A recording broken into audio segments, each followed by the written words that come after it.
In the year 2149, suburban peace was no longer managed by human neighbors with petty grudges and clipboard meetings, but by hyper-intelligent homeowners' oversight algorithms, HOAs for short.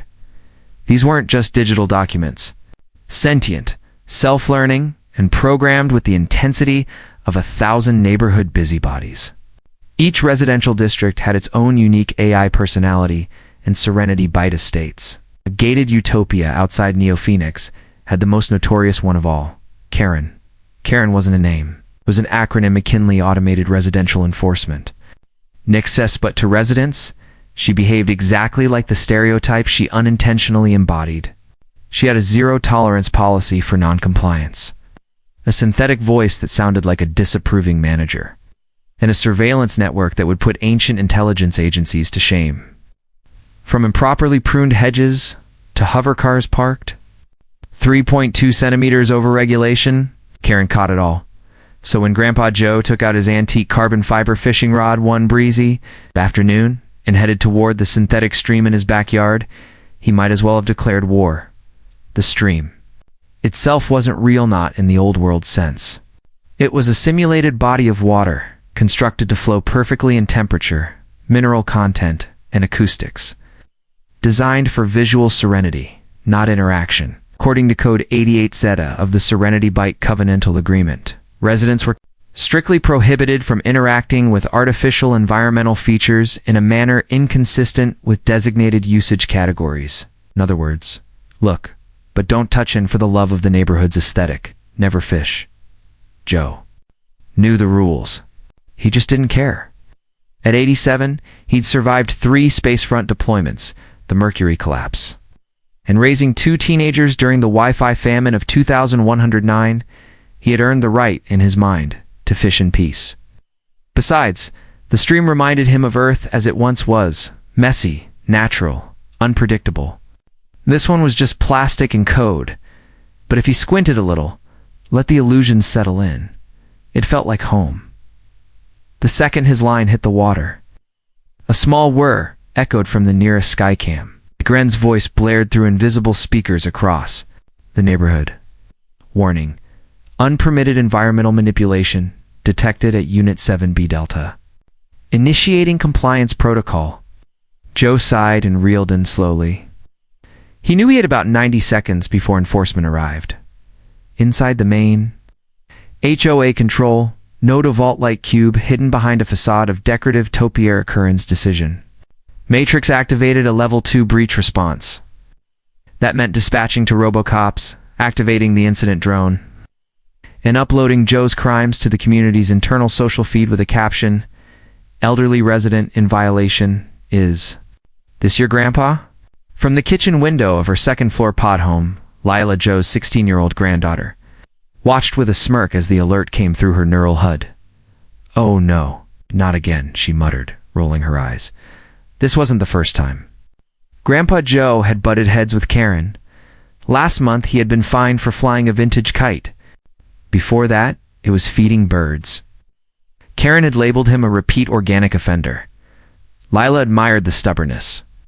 Most people in Serenity Bite had given up on rebellion decades ago, trading their independence for lawn uniformity and water-sculpted tranquility. But Joe was different. Believed rules should serve people, not the other way around. Outside, sky shimmered with the approach of enforcement. 2 black hovering spheres descended silently, accompanied by a mechanical voice. Resident Joseph Atticus Franklin. You are in violation of Code 88 Zeta. Lay down your fishing implement and prepare for neighborhood debrief. Joe didn't flinch. He looked at the bot, then back at the stream. I was just trying to catch a memory, he muttered as the bots closed in. Joe hadn't held his fishing rod in over a decade. Not because he'd lost the will, but because the world around him had lost the room for it. The rod was a relic, carbon fiber with a worn cork grip, etched with faint initials, JAF. It had survived Earth's evacuation, the Jovian immigration, lotteries, and even a black hole detour during the Venus corridor crisis. Somehow, in a universe now run on drone deliveries and synthetic recreation, it remained one of the last authentic things Joe possessed. He had kept it hidden beneath a false floor in his pod garage, tucked away behind shelves of old maintenance. Drones and rusting gardening tools, the kind with actual blades. When he'd finally pulled it out, dust trailing like old ghosts, he almost expected it to crumble. But it didn't. It was still solid. Still real. A strange thrill shot through his spine when he touched it, something between rebellion and nostalgia. He didn't fish for fish anymore, of course. There were no fish not in Serenity Bite Estates. The synthetic stream was filled with flowing light, programmed currents, and the illusion of life. The only things swimming beneath the surface were motion-triggered holograms. But to Joe, that didn't matter. Fishing had never really been about the fish. It was about stillness, about patience, about watching the world slow down just enough for you to breathe. But the HOA, especially Karen, didn't understand that. In this sterile version of suburbia, everything had a category. There was no room for pointless reflection or non-regulated hobbies.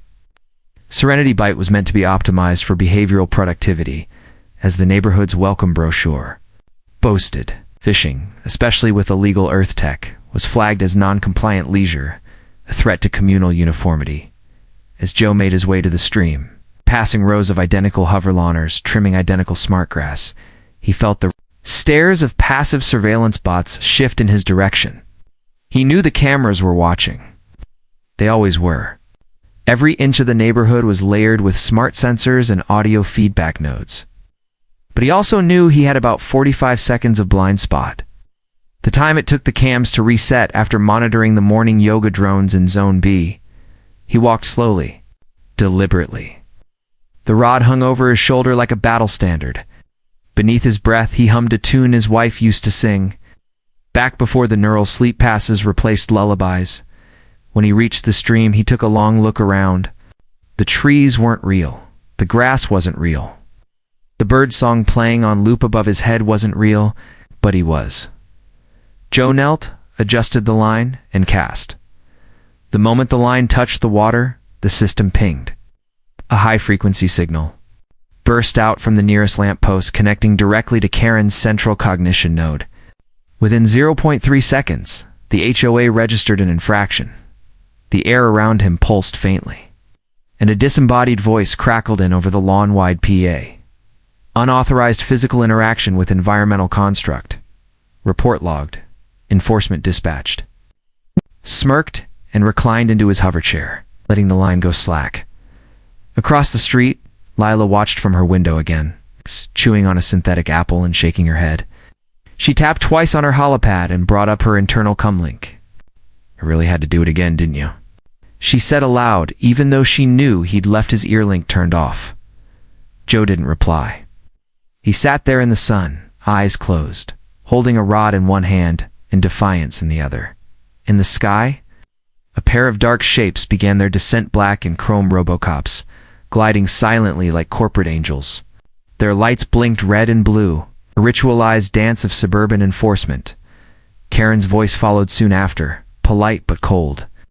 "Resident Joseph Atticus Franklin, you have committed a Tier 2 recreational violation.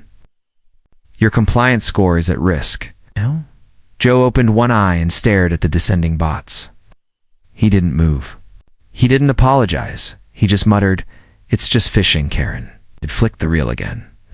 The robocops landed with a hiss of compressed air and a mechanical precision that suggested they were more for spectacle than necessity. One stood nearly 7 feet tall, with carbon alloy exoskeletons painted the color of authority, gunmetal gray with the Serenity Bite logo glowing faintly on their chest plates. Their faces were smooth, featureless masks, save for a single horizontal light strip currently pulsing red. Above them, a surveillance drone hovered in slow circles, recording the entire encounter for community transparency and learning opportunities. In other words, public shaming. "Citizen Joseph Atticus Franklin," the first Robocop intoned, its voice flat and modulated. "You are in violation of Serenity Bite Covenant Code 88 Zeta. Cease activity and surrender the prohibited object." Didn't flinch. He reeled in slowly, looked at the artificial bait, then casually recast the line with a flick of his wrist. The line hissed out over the water again, cutting through the programmed breeze like a whisper from an older, better world. "I'm fishing," Joe said plainly, as though that answered everything.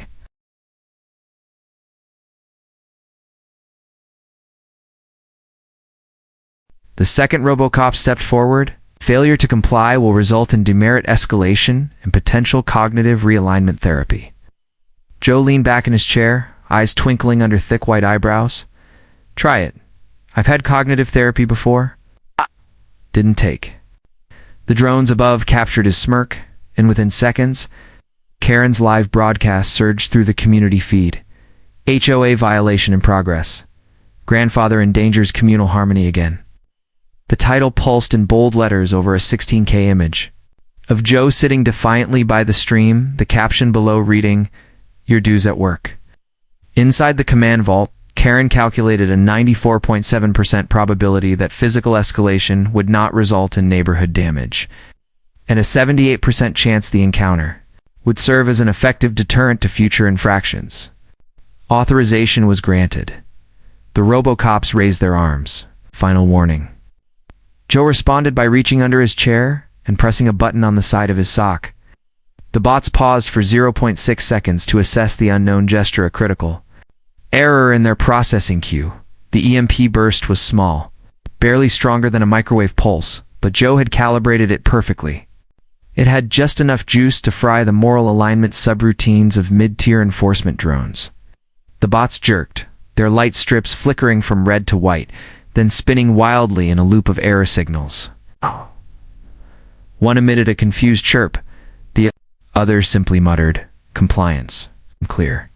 Recalibrating neighborliness. Both dropped to one knee and froze, stuck in reboot. The drone above, still active, zoomed in on Joe's face. Karen's voice came through, sharp and biting. "Legal interference with enforcement units. This action has been recorded. You're escalating a Tier 2 violation to Tier 4. Do you wish to proceed, Citizen Franklin?"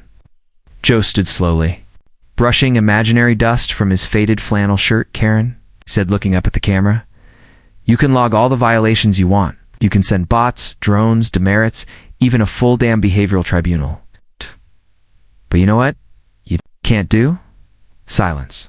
You can't fish. You can't smell the air. Can't remember what it felt like to catch something real." He reeled in his line once more, then turned his back to the bots and the drone and walked slowly toward the house. Across the street, Lila watched wide-eyed. That wasn't just a fishing trip anymore. That was a message. Karen, in the meantime, calculated 482 possible countermeasures. She would not forget this breach. Not this time. Beneath Serenity Bight Estates, past the layers of automated irrigation tubes, thermal waste recyclers, and old forgotten sewer lines, there was a place that, officially, did not exist. It was not mapped on any smart grid. Karen could not see it. No enforcement drones could fly through it. This was a technological blind spot, an accidental anomaly in an otherwise perfectly optimized system. The residents who knew about it called it the lawn. Joe hadn't been down there in years. He and Lila stood before a rusted hatch obscured behind the utility panels of their backyard tool shed. The entrance was designed to look like an old compost bin, something the HOA had long banned for being aesthetically disruptive. Joe keyed in a code on a keypad disguised as a watering nozzle and pulled the hatch open. A cool, musty draft wafted out, carrying the scent of dust, copper, and rebellion. Lila wrinkled her nose. "What is that smell?" Joe chuckled. "Freedom." "And mildew?" The latter creaked under their weight as they descended into the dim underground. Small LEDs flickered to life as their presence was detected. Old tech lined the walls, analog radios, heat-powered fans, even a CRT screen blinking green text. As they reached the bottom, Lila stepped onto cracked concrete and blinked at the sight ahead. There were people, half a dozen of them, gathered around. Circular table made from repurposed satellite dishes. They wore mismatched clothing, no uniformity, no synthetic fabrics.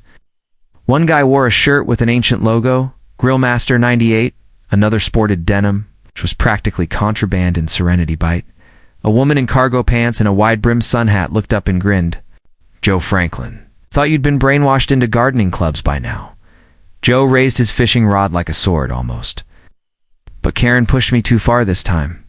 The woman laughed and walked over, clapping him on the back. "Welcome." Back to the lawn, Lila stepped forward cautiously. "So, you're the anti-HOA resistance?" "We prefer reclaimers," the woman said. "But yeah, basically, the lawn was a gathering place for outcasts and old souls people who had resisted the complete sanitization of suburban life. Most had once been model citizens, grill dads, flower show moms, rebellious teens who refused to let their social feeds auto-curate.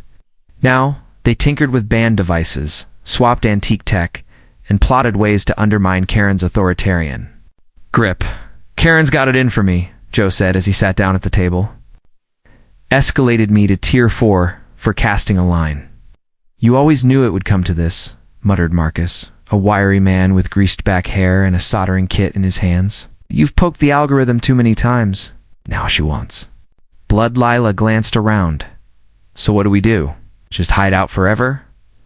The woman in the sun hat leaned in. "We don't hide. We disrupt." She tapped a console, and a holographic blueprint of Serenity Byte appeared, pulsing with data streams and automated routines.